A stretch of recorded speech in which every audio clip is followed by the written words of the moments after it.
লোকসভা নিৰ্বাচনত ৰাজ্যৰ ৫ সমষ্টিত প্ৰতিদ্বন্দ্বিতা কৰিব আপে বৰপেটাত আপৰ নেতা জিতুল ডেকা লোকসভা নিৰ্বাচনৰ পূৰ্বে আম আদমি পাৰ্টীয়ে ৰাজ্যত সাংগঠনিক ভিত্তি সবল কৰি তোলাৰ বাবে আৰম্ভ কৰিছে তৎপৰতা বিজেপি চৰকাৰৰ বিৰুদ্ধে গাঁৱৰ সৰ্বসাধাৰণ ৰাইজক সংগঠিত কৰাৰ বাবে আপে আৰম্ভ কৰিব গাঁৱে গাঁৱে যাত্ৰাৰ শীৰ্ষক কাৰ্যসূচী আজি বৰপেটা প্ৰেছ ক্লাবত এখন সংবাদমেলত আপৰ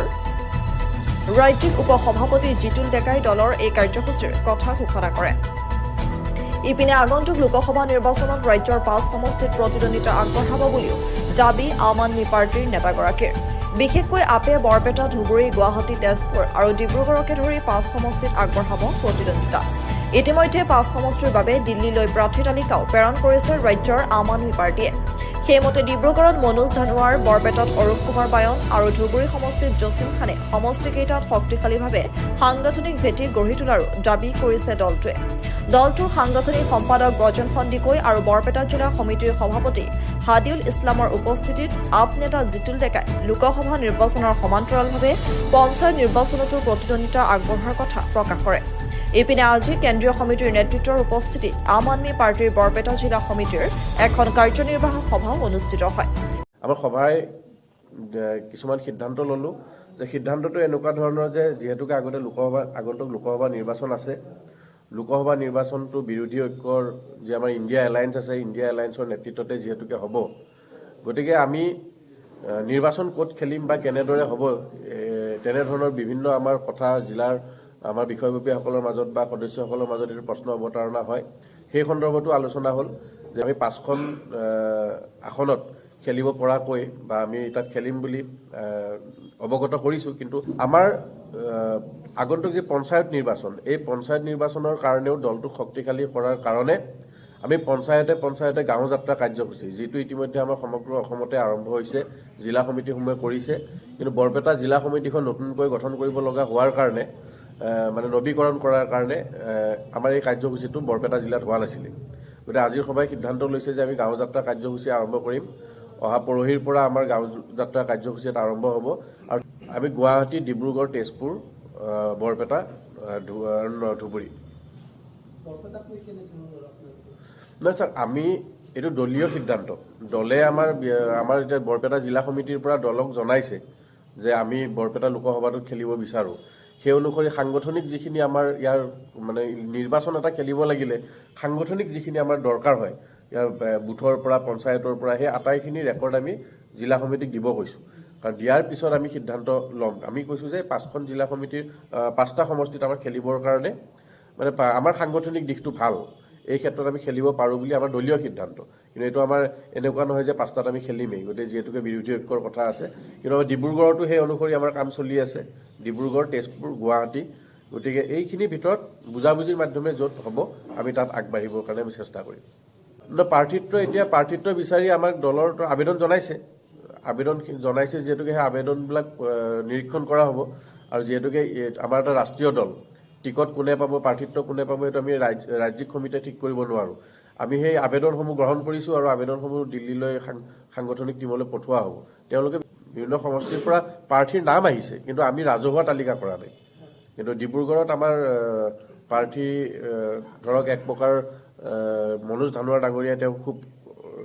মানে শক্তিশালী ৰূপত তেওঁ কাম কৰি আছে ঠিক তেনেদৰে অন্যান্য সমষ্টিৰ প্ৰাৰ্থীসকলো আহিছে কিন্তু আমি সকলোবিলাক কৈ দিব বিচৰা নাই কাৰণ যিহেতুকে আমাৰ এলায়েন্সৰ কথাটো প্ৰয়োজন হৈ আছে আম আদমি পাৰ্টীয়ে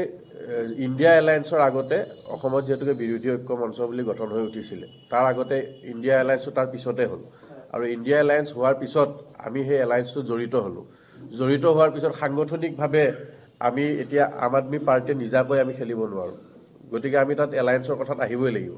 যদি এলায়েন্সৰ একেবাৰে শেষ বৈঠকখন যে কোন দলে কিমান পাব এইটো কথা ঠিক যে 15টা দলে এখনকৈ বিচাৰিলেও 14টা সমষ্টি নিমিলে তাৰ মাজতো এৰা ধৰাৰ মাধ্যমেৰে যেনেকৈ এইটো এতিয়া কোনোবা দলে ধৰক নেখেলোঁ বুলি কৈছে কোনোবাই হয়তো খেলিব আমি এতিয়া খেলিব বিচাৰোঁ আমি এটা ৰাষ্ট্ৰীয় দল হিচাপে আমাৰ সাংগঠনিক এনেকুৱা নহয় যে 14টা সমষ্টিত আমি খেলিম বুলি কৈছোঁ আমি দেখিছোঁ যে আমাৰ 5টা সমষ্টিত ভাল এতিয়া 5টাৰ ভিতৰত আমি তাৰ ভিতৰত আকৌ নাম্বাৰ 1 নাম্বাৰ 2 কেটেগৰীত আহিব যে আমি এইটোত খেলিব বিচাৰোঁ যেনেকৈ ডিব্ৰুগড়ৰ কথা ক'লোঁ গুৱাহাটী আমাৰ ভাল আপোনালোকে জানে যে গুৱাহাটীত যোৱাবাৰ মিউনিচিপালিটি ইলেকশ্যনত আমি দ্বিতীয় পৰ্যায়ত আছোঁ গতিকে গুৱাহাটীত আমাৰ ভাল সংগঠন আছে, তেজপুৰত ভাল সংগঠন আছে, বৰপেটাতো আৰম্ভ হৈছে। আপোনালোকে সংবাদ মাধ্যমৰ লগত জড়িত যিহেতু আপোনালোকে জানিব নিশ্চয়। গতিকে চাপৰত ২৭ তাৰিখে আছে, ২৭ তাৰিখে চাপৰত ১৫ দলীয় আমাৰ যি বিৰোধী ঐক্য মঞ্চ সেই সভা আছে চাপৰত। তাত আৰু সাংগঠনিক কথা আলোচনা হ'ব, হয়তো চিট বুজাবুজিৰ কথাও আলোচনা হ'ব পাৰে। গতিকে পৰৱৰ্তী সময়ত আপোনালোকে নিশ্চয় জানিব। বিজেপি RSSৰ যিখন চৰকাৰ, আপোনালোকে জানে যে মূল্য বৃদ্ধি আটাইতকৈ এটা ডাঙৰ সমস্যা হৈ উঠিছে। তাৰোপৰি গাঁৱে ভূঞে এতিয়া যদি হিতাধিকাৰীৰ কথা কৈ থকা হৈছে, কিন্তু উপাৰ্জনমুখী কামত বা যে মানে স্বনিয়োজনৰ কথাবিলাকত কিন্তু চৰকাৰখনে গুৰুত্ব দিয়া নাই। আৰু গাঁৱে ভূঞে প্ৰত্যেকটো পঞ্চায়ততে যোৱা 14 ফাইনেন্সত 15 ফাইনেন্সত যিমানবিলাক পঞ্চায়তৰ আঁচনি আছে, এই আঁচনিসমূহত কিন্তু বিভিন্ন ধৰণৰ কেলেংকাৰী সংঘটিত হৈছে, দুৰ্নীতি সংঘটিত হৈছে। গতিকে গাঁৱলৈ গৈ গাঁৱত সংগঠিত কৰিব লাগিব। আজি ১২০০ টকা ১২৫০ টকা দিছে, তাত এগৰাকী গৃহিণীয়ে মানে যিখিনি তেওঁৰ মানে ৰান্ধনীশালত যিখিনি বস্তু প্ৰয়োজন হয় তাৰ দুপদ সামগ্ৰীও তাৰ পৰা কিনিব নোৱাৰে। এতিয়া চৰকাৰে কৈ আছে যে এই ১২০০ টকাত ঔষধ পায়। আপোনালোকে নিজেই জানে যে ঔষধৰ যি মূল্য ১২০০ টকাটোকে বিজেপিয়ে এনেকুৱা ধৰণে মাৰ্কেটিং কৰি দিছে যে এই ১২০০ টকাত ঔষধো পাব, এই ১২০০ টকাত খোৱা বস্তুও পাব, এই ১২০০ টকাত মানে সকলোৱে পাব। কিন্তু ভাল কোনোবা যদি এগৰাকী যদি মানে কোনোবা ৰোগী যদি এটা জটিল ৰোগত ৰোগে, তেতিয়াহ'লে ১২০০ টকাত এক পাতা 10টা টেবলেটো নাপায়, এনেকুৱা ধৰণৰো মানে ৰোগী আছে। গতিকে চিলিণ্ডাৰ এটাও নাপায়। গতিকে এই যিটো বিজেপিৰ যি এনেধৰণৰ মানে ১২০০ টকীয়া যিটো ৰাজনীতি কৰিব ওলাইছে, তাৰ বিপৰীতে আমি ৰাইজৰ মাজলৈ গৈ কথাখিনি বুজাব লাগিব। খেতিৰ কথাটো আমি কৈছোঁ যে এতিয়া উৎপাদনমুখী নহয় এই চৰকাৰ, কাৰণ কৃষি পথাৰত খেতিৰ যিটো বিভিন্ন অঞ্চলত খেতি হোৱা নাই, বিশেষকৈ নামনি অঞ্চলৰ কিছু অঞ্চলৰ খেতি হৈছে যদিও তেওঁলোকে কৃষকে যিখিনি সুবিধা পাব লাগে সেই সুবিধাখিনি জলসিঞ্চনৰ সুবিধা আদিখিনি কিন্তু হোৱা নাই। গতিকে চৰকাৰৰ দুৰ্নীতিৰ বিৰুদ্ধে শূন্য সহনশীল বুলি কোৱা চৰকাৰখনৰ দিনত এতিয়া চৰকাৰৰ মন্ত্ৰী সকলোৱে দুৰ্নীতিত জড়িত হৈ পৰিছে। তেওঁলোকৰ সম্পত্তিৰ তালিকা বাঢ়ি গৈছে। মুখ্যমন্ত্ৰী শুৱে থকা কেইজনমান ব্যক্তি ঠিকাদাৰৰ বাহিৰে বাকীটো সাধাৰণ লোকৰ অৱস্থা ভাল নহয়। সাধাৰণ লোকে কৰৰ বোজা জাপি দিয়া হৈছে। গতিকে এই সকলোবিলাক ইছ্যু লৈ আমি গাঁৱলৈ যাব লাগিব। সেইকাৰণে আমি গাঁৱৰ যাত্ৰা কাৰ্যসূচী আৰম্ভ কৰিম। আৰু ঠিক তেনেদৰে পঞ্চায়ত আৰু সমষ্টিসমূহলৈ আমাৰ টীম যাব আৰু আমাৰ দলে তেনেদৰে জনসাধাৰণৰ লগত সংযুক্ত হৈ আমি পৰৱৰ্তী সময়লৈকে আমি সংগঠন শক্তিশালী কৰাৰ কাৰ্যসূচী হাতত লৈছোঁ। টকা পইচাৰে বিজেপি দলটোক বাধা দিব নোৱাৰে। বিজেপি দেশৰ ভিতৰত আটাইতকৈ ধনী পাৰ্টি। গতিকে টকাইদি বা তেওঁলোকৰ ধনবলেদিতো বিজেপিক প্ৰতিহিত কৰিব পৰা নাযায়। কাৰণ তেওঁলোকে ভাবিছে যে জনসাধাৰণক এনেদৰে টকা বিলাই বা তেওঁলোকে যিবিলাক আপুনি কৈছে ৰাম মন্দিৰৰ কথা কৈছে বা এনেধৰণৰ বিভিন্ন যিবিলাক ধৰ্মীয় মানে মেৰুকৰণৰ মাজেৰে তেওঁলোকে ৰাজনীতি কৰিব বিচাৰে। কিন্তু অসমৰ ৰাইজেও বুজি উঠিছে। গতিকে যিহেতুকে বুজি উঠিছে, আমি ৰাইজৰ মাজলৈ যাব লাগিব। ৰাইজেও বিকল্প বিচাৰি আছে।